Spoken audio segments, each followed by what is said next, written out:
Makanya susah nangkapnya karena dilindungi oleh Amerika dan Australia. Sama Saifuddin Ibrahim ini. Tapi tunggu aja beritanya di media sosial nantinya, Pak. Bukan berita ya, nyinyiran orang. Tuh, pemerintah sengaja membiarkan Saifuddin Ibrahim. Memang pemerintah sekarang ini anti-Islam. Itu yang ditarget oleh Amerika itu, Pak.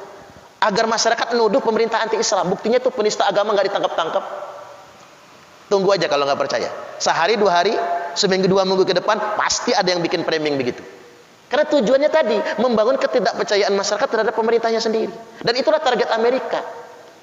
Ya, makanya saya katakan la yadkhulul jannatan namam, tidak akan masuk surga orang yang suka mengadu domba itu. Tidak akan masuk surga itu. Hati-hati kan di framing-framing di media sosial sampai sedemikian rupa.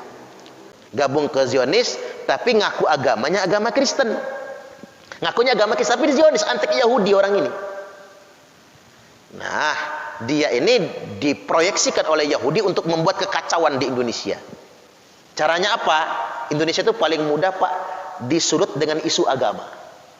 Makanya dia buat pernyataan Quran harus dihapuskan 300 ayat, naik haji itu mubazir ke Mekah, kan begitu ya, Pak, pesantren sarang teroris. Tapi dia ini dilarikan dulu ke luar negeri, ke Amerika sana oleh Yahudi.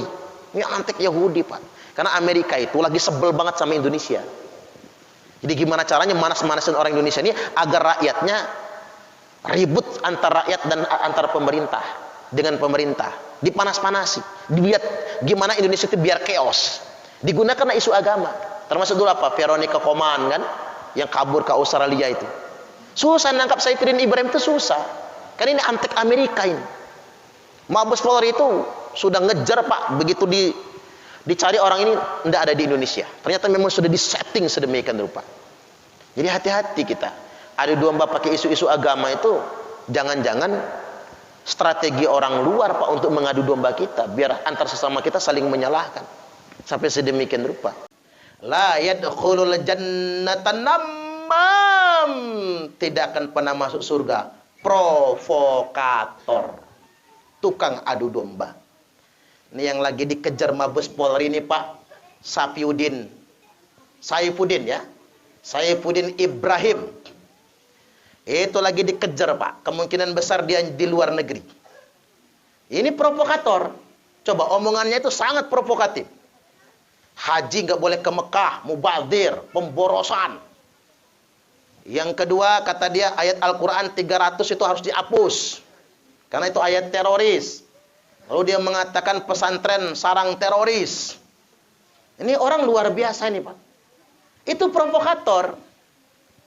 Dan dia bukan orang Islam, tapi nggak usah menyebutkan agama tempat dia berasal, karena kawan-kawannya, Pak, agamawan dari agama dia sudah konfirmasi ke saya, Ustadz, itu sama sekali tidak mewakili kami, itu oknum.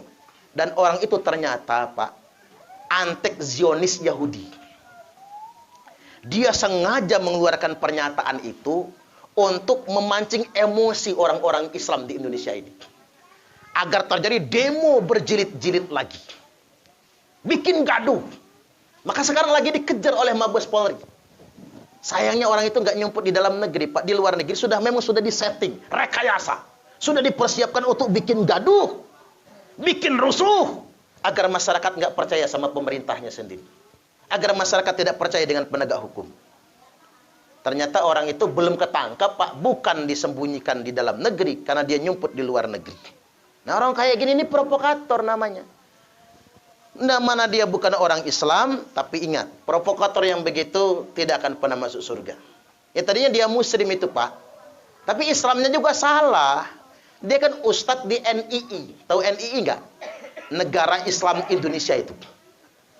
Di Al Zaitun yang garong boleh, ngerampok boleh untuk bayar infak. Jadi waktu selama dia Islam pun Islamnya salah. Islamnya kayak gitu modelnya. Maka hati-hati juga kita kalau belajar agama itu, ngomong-ngomongin jihad tapi salah, menghalalkan segala cara untuk membayar infak dan lain sebagainya. Lantas dia berkenalan dengan tokoh Yahudi Zionis, lantas kemudian dia pindah agama dan kemarin sekarang menjadi provokator. Hati-hati dengan itu semua. Nah, kita nggak boleh mudah terpanasi dengan yang sedemikian rupa. Akhirnya satu sama lain kita antar sesama masyarakat menghujat, apalagi menghujat pemerintah. Jangan sampai sedemikian rupa membangun ketidakpercayaan kepada sesama anak bangsa. Ya, balik lagi, hati-hati dosa lisan kita ini. Ada santri yang tanya sama kiai, Pak Yai, ngapa sih kita nggak boleh nyebar fitnah? Kata kiai begini, biar kamu paham, ambil kemoceng. Bahasa Indonesianya pasula ya Pak. Kemoceng itu bahasa apa sih? Jawa bukan ya? Ambil kemoceng, kemoceng bulu ayam. Kata kiai, dari sini kamu ke sungai lepas satu persatu bulunya, sepanjang jalan lepas sampai habis. Begitu sampai kali, kamu balik lagi ke sini, kumpulkan lagi bulu ayam yang sudah terlanjur dilepas. Dia manut kiainya sampai ke sungai, balik lagi. Begitu sampai ke rumah tempat kiai, Pak Yai, bulu ayamnya cuma dikit yang terkumpul.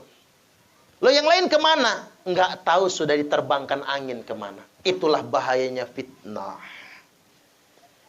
Saat fitnah sudah terlanjur menyebar, saat fitnah sudah terlanjur keluar, saat engkau ingin memperbaikinya, hanya sedikit hasilnya. Makanya hati-hati Pak. Sekarang orang nyebar fitnah lebih gampang HP. Kadang-kadang mohon maaf Pak, ustadz justru nyebarin berita hoaks melalui media komunikasi ini, nyebar di WhatsApp. Saya kadang-kadang istighfar, dia ustadz, dia ngerti agama, hanya karena dia nggak suka sama pemerintah, maka dia sebarkan informasi negatif agar masyarakat emosi dan masyarakat tidak percaya dengan pemerintah. Padahal itu fitnah. Nah, saat dia ingin memperbaikinya, hanya sedikit yang bisa diperbaiki. Maka wajar kalau Nabi bersabda, Allah berfirman bahkan, wal fitnatu asyaddu minal qatli. Fitnah lebih kejam daripada pembunuhan. Itulah bahayanya fitnah. Makanya hati-hati sekali sekarang. Kalau kita nerima konten negatif, entah benar atau tidak menurut keyakinan kita, maka jangan pernah disebar. Setidak-tidaknya kita tidak ikut andil dalam berbuat dosa tersebut.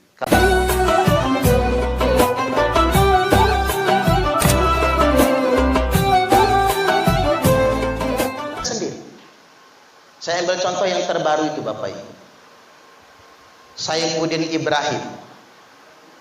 Viral ya Pak ya. Saifuddin Ibrahim, dia non-Islam kan? Tidak perlu nyebut namanya karena nama agamanya. Karena agama tempat dia berasal tidak juga begitu kan? Jadi jangan sampai kita membenturkan antar agama nanti Pak, jangan. Saifuddin Ibrahim barusan ini dia buat pernyataan apa? Kata dia, naik haji itu mubazir. Kalau saya jadi menteri agama, saya nggak bolehin naik haji ke Mekah. Ini kan provokator. Kemudian dia ngomong ada 300 ayat Al-Quran yang harus dihapus. Dan pesantren itu sarang teroris. Nah, orang ini kan bikin beban Bapak Ibu. Orang ini berbicara, pertama dia bukan muslim. Salah betul dia ngomong begitu. Ini karena ini saya upload di YouTube buat aparat penegak hukum, tangkap saja orang itu. Daripada membuat keresahan, ini provokasi namanya kan, tangkap saja itu. Karena begini, ketika dia mengatakan pesantren itu sarang teroris, ini kan mengganggu program pemerintah. Ini kan mengganggu program pemerintah. Karena sudah benar Kepala BNPT atau Badan Nasional Penanggulangan Terorisme mengatakan ada 198 pondok pesantren terafiliasi terorisme. Itu sudah benar, Pak. Nah, gara-gara dia ngomong begini kan digoreng orang, seolah-olah pemerintah yang nuduh pesantren sarang teroris. Saya menyambut baik hasil kerja BNPT yang mengatakan itu. Dan kita jangan lebay Bapak Ibu. Karena pesantren di Indonesia ini ada 28.800 pondok pesantren. Jadi kalau cuma 198 berarti hanya 0,7% pesantren yang terafiliasi terorisme. Kita jangan lebay jadi muslim. Ada 99,3% pesantren yang masih setia NKRI. Tepuk tangan dulu. Biar pemirsa di YouTube senang dengar. Dan termasuk pesantren Usuluddin, pesantren yang setia dengan NKRI. Tapi ada di Lampung Selatan, Pak. Ini tugas Pak Nanang ini, subhanallah. Beberapa pesantren yang terafiliasi dan kita juga tahu kan. Dan dari 28.800 itu Bapak Ibu ada 23.372 pondok pesantren milik NU. Jadi sebanyak 81% lebih pesantren itu NU. Jadi nggak usah khawatir. Cuman gara-gara Saifuddin Ibrahim Pak, orang jadi ngegoreng kan, di framing nih. Ini corong pemerintah, padahal bukan. Ini ngeganggu banget tuh orang. Kemudian dia ngomong begini, 300 ayat Al-Quran mengarahkan kepada terorisme. Ini bahaya juga. Jadi kalau dia bukan muslim, tapi dia ngomong begitu. Nah ini mesti diluruskan juga perbuatan yang sedemikian rupa. Termasuk dia ngomong, naik haji nggak usah ke Mekah. Ini kan sudah di luar konteks. Saya pikir karena ini buat gaduh, nggak apa-apalah demi ketertiban umum, sikat. Karena, nah, tepuk tangan, sikat aja demi ketentraman. Karena begini, saya tahu betul Pak Jokowi nggak suka yang gaduh. Beliau itu kerja dan kerja. Ada Pak soalnya, yang dia itu bukan penistaan agama, tapi terpaksa dibuat menista agama. Karena apa? Ada yang sengaja buatnya gaduh. Saya ambil contoh, ini pendapat pribadi saya ya. Ferdinand Huta Heian. Coba Bapak Ibu baca lagi cuitannya Ferdinand Huta Heian. Enggak ada unsur penistaannya Pak. Saya sudah baca itu. Allahmu lemah sehingganya perlu dibela. Sedangkan Allah kuat, maha kuat, sehingganya tidak perlu kubela. Dialah yang membela aku. Benar itu. Bagus Ferdinand Huta Heian itu. Cuman karena mau di demo orang berjilid-jilid, aneh pula lah orang Indonesia ini. Ngapalah demo berjilid-jilid itu. Padahal hukum asal demo itu kan dilarang dalam hukum Islam sebetulnya Bapak Ibu. Terpaksa ditersangkakan. Walaupun mungkin polisi berpikirnya begini, ya sudahlah, biar pengadilan saja yang membuktikan dia benar atau salah. Tapi menurut saya begini, gara-gara framing media sosial, kadang-kadang sangat mempengaruhi sekali kinerja pemerintah. Ya mudah-mudahan si Saifuddin Ibrahim tersebut segera minta maaf. Dan jangan sampai membuat kegaduhan. Jangan sampai ada benturan antar agama dan lain sebagainya nanti. Dan ada penegakan hukum yang jelas akan itu semua. Nah,